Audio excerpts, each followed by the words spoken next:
ओम शांति। योगी के लिए दिनचर्या और आत्मनिरीक्षण की विधि।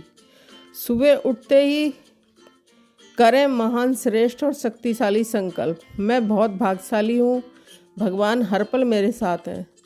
कुछ लोग कहते हैं कि ईश्वरीय ज्ञान और सहज राजयोग की शिक्षा प्राप्त करने के बाद पहले तो हमें अपने जीवन में काफ़ी परिवर्तन महसूस हुआ, परंतु अब ऐसा लगता है कि उन्नति मंद पड़ गई है।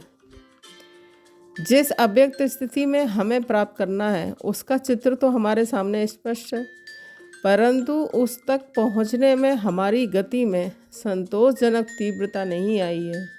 अतः वे जानना चाहते हैं कि अब गति में तीव्रता लाने के लिए क्या साधन अपनाया जाए। ध्यान से देखा जाए तो गति मंद अथवा अतिभंग होने के 5 ही मुख्य कारण होते हैं। यदि उन कारणों का निवारण करने का पुरुषार्थ हम करें तो आत्मोन्नति की प्रकाष्ठा पर पहुंच सकते हैं। अवस्था का आधार है चर्या। मनुष्य की अवस्था का सारा आधार उसकी चर्या है। चर्या में दिनचर्या भी शामिल है, सांध्यचर्या भी और रात्रिचर्या भी। मनुष्य सोकर उठता है और आँख खोलता है अथवा पहला संकल्प करता है कि तब से उसकी दिनचर्या प्रारंभ हो जाती है, और रात्रि को सुषुप्त अवस्था तक जो भी संकल्प, विकल्प या कर्म करता है वे सभी उसकी चर्या में ही गुण हैं। यहाँ तक कि जो स्वप्न वह देखता है वह भी एक प्रकार से उसकी चर्या का ही अर्धचेत अवस्था में विस्तार है। चर्या नियमित, संतुलित एवं ज्ञानानुकूल न होने से भी मनुष्य का आध्यात्मिक पुरुषार्थ ढीला हो जाता है। अतः सबसे पहले मनुष्य को अपनी चर्या पर ही ध्यान देना चाहिए। यहाँ हम चर्या के कुछ आवश्यक पहलुओं पर प्रकाश डाल रहे हैं। ठीक मनसा से होना।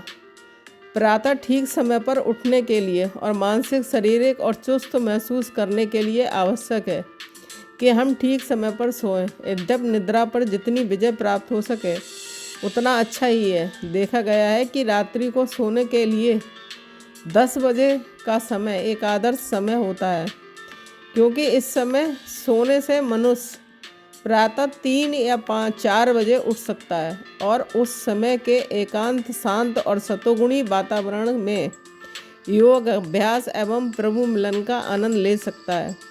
यदि कोई मनुष्य 10 बजे की बजाय देरी से सोता है तो वह या तो प्रातः देर से उठता है या उसे दिन भर थकावट, आलस, भारीपन या निद्रा का प्रभाव महसूस होता है।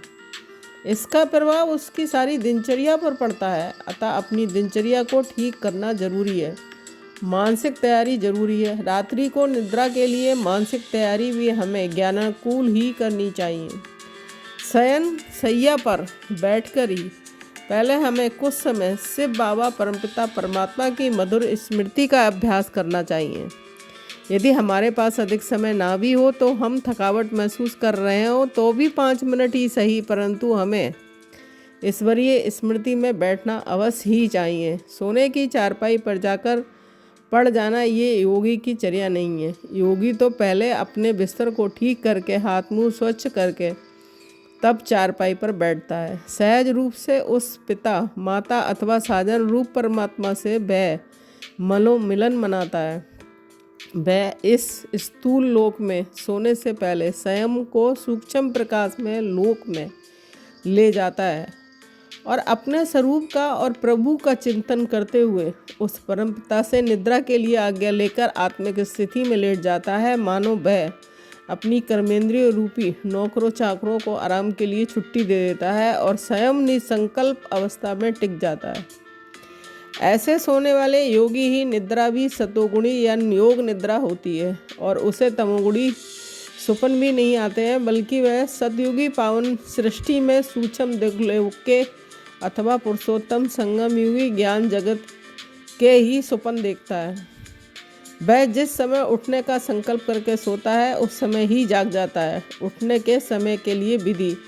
प्रातः उठते ही सबसे पहला संकल्प मन रूपी आँख के सामने पहला दृश्य और बुद्धि में सबसे पहली स्मृति उस परमपिता परमात्मा की ही आनी चाहिए और चारपाई पर उठकर योग से ही अपनी दिनचर्या की शुरुआत करनी चाहिए। अपने मन में ये प्रतिज्ञा करनी चाहिए कि आज दिनचर्या और अवस्था कुल की अपेक्षा ज़्यादा अच्छी रहेगी।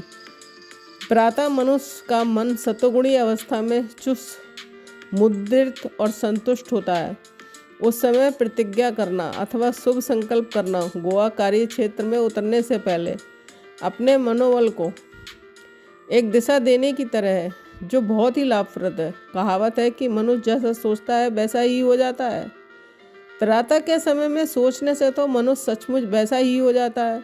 अतः अपने पुरुषार्थ में तीव्रता लाने के लिए कृत संकल्प होकर ही अपना पाँव चारपाई से नीचे धरना चाहिए। ओम शांति।